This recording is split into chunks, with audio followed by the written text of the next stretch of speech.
Hello everyone, I'm Nini FC and this is Blue Lines TV. And today I'm bringing up the 5 talking points from yesterday's 3-2 win over Southampton. But you guys, the boring part, smash that bell notification button. Yes, you guys, you got to smash that to stay notified to all things Blue Lines TV. And remember, hit the like button as well. Thank you to everyone that smashes that like button, but for today, help me get more than 300 likes for the video. Starting with the first talking point for today's video, and that's in regards to Olivier Giroud. And should Olivier Giroud be starting over MORATA now? As we know, yesterday, Giroud finally got his first goals in the Premier League for us. He actually scored a double against Southampton. It's the 3rd goal this season he scored against Southampton. He got a very late winner for Arsenal earlier this year. And I see that a lot of people on social media are actually vouching for Giroud to start over MORATA, and I thought I'd give my thoughts and opinions and really weigh in on what I personally feel should be the case.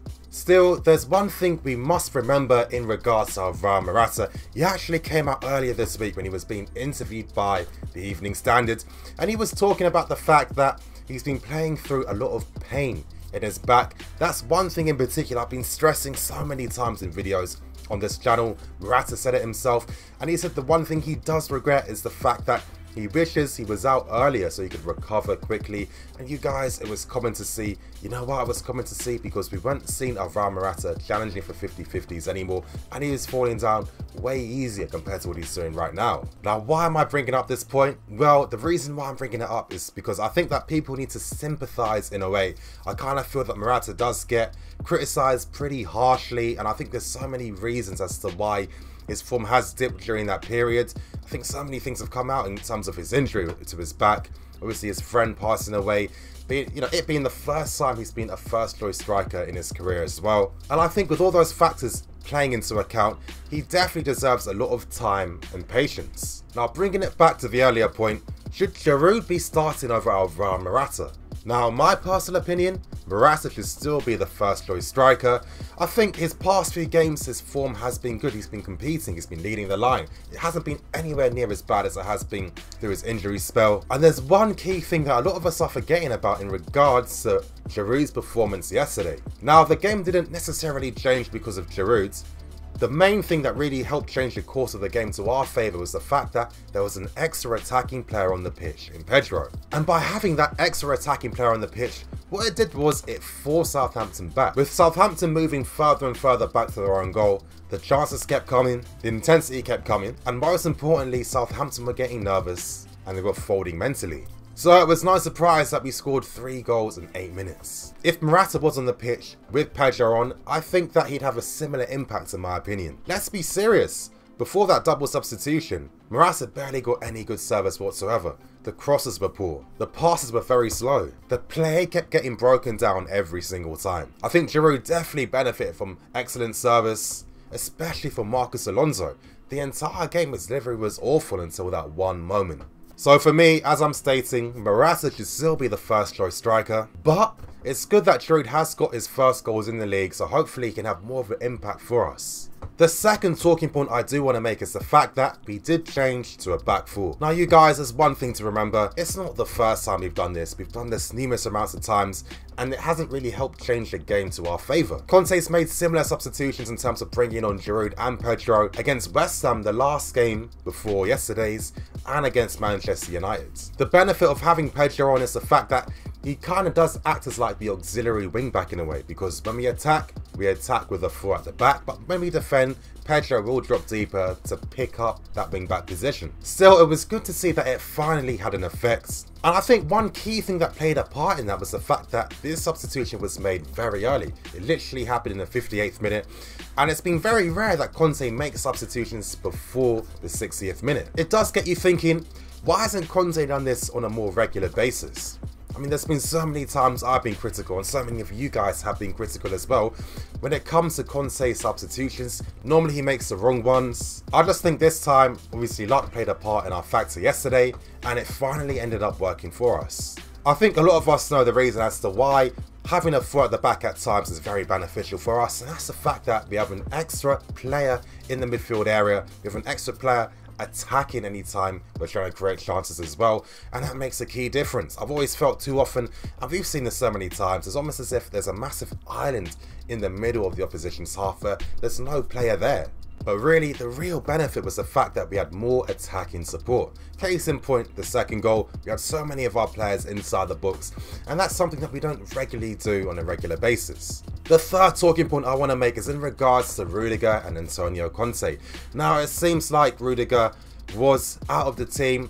Conte said himself it was for tactical decisions, but I think a lot of us understand the context behind that.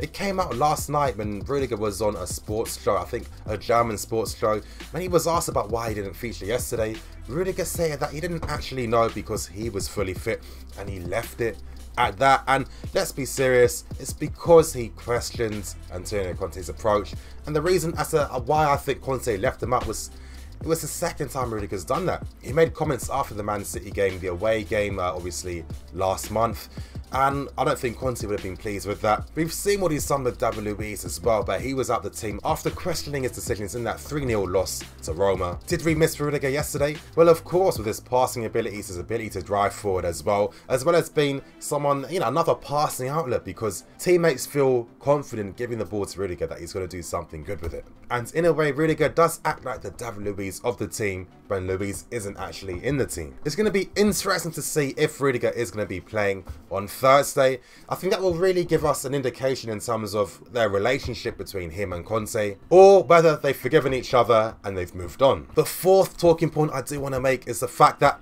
where does this leave our chances for the semi-final game against Southampton? Well, I do think that it still is a bit 50-50 in a way. I think if you're Southampton, I think you're feeling slightly confident because you know how to damage us and you know our weaknesses, and that's the fact that it comes from crosses and from set pieces as well. Yesterday, Southampton had a lot of joy against us coming from set piece situations where we were leaving them unmarked. We weren't picking up their men enough, and on another day, they could have possibly scored another goal from a set piece. But I think for us too, I feel we might feel slightly confident as well because we'll understand that they have mental weaknesses.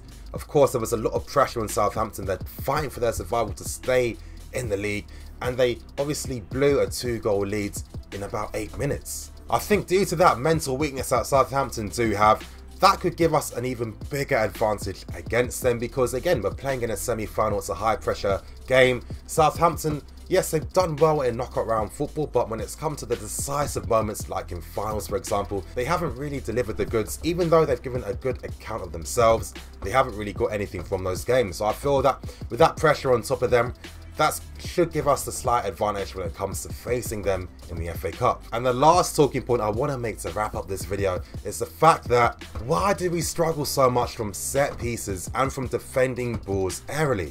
Now, that's been one big major problem we've been having since Conte's come over.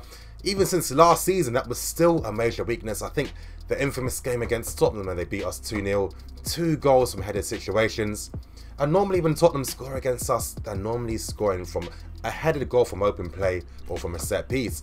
And again, earlier this season with Burnley scoring 2 goals as well, Southampton scoring from 1 yesterday, it's really our biggest weakness, and a lot of teams have been getting joy against that. But why does that happen all the time? Well, the reason as to why this keeps happening is because we are using a back 3, and you have to realise this.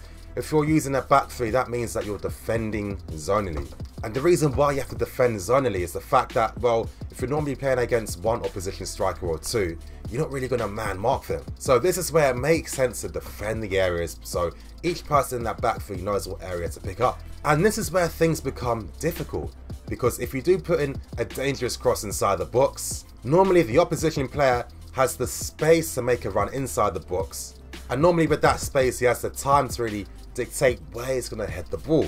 And naturally, because he can't really man mark anyone inside the box from those types of situations, the opposition player is normally left unmarked. Now Nini, what's one way to counter that? Well, the main thing you need to do to reduce that goal from happening is stopping the cross from coming in the first place.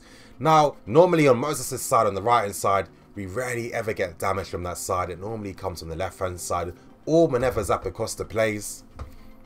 You have to stop that cross from coming. You have to get back in position quickly. You have to get tight to your opposition player as well. Could it make our lives easier if we didn't unnecessarily drop into our own half for no reason? Of course, that could make a massive difference if we actually just kept the ball instead. Because as we saw yesterday after the game, once we were 3 goals up, that's when we stopped playing football for no reason. We retreated into our own half. That's where Southampton had a massive opportunity from a set piece. And that's when Southampton had a massive opportunity on the counter-attack when Sims was played in. And it's like on a different day, they could have punished us for that. And we would have brought it onto ourselves. And then you have to blame the manager for why that keeps happening and why he continuously wants us to sit back in our own half for no reason. But anyway, you guys, that's going to end today's video. Please like, comment and subscribe. You heard what I said, 300 likes. Thank you to everyone too that presses the bell notification button. If you're a new sub, I recommend you press that bell notification button. Otherwise, you're not going to see any notifications, any new videos. But anyway, you guys, I'm the EFC. This is Blue Lines TV. Signing out.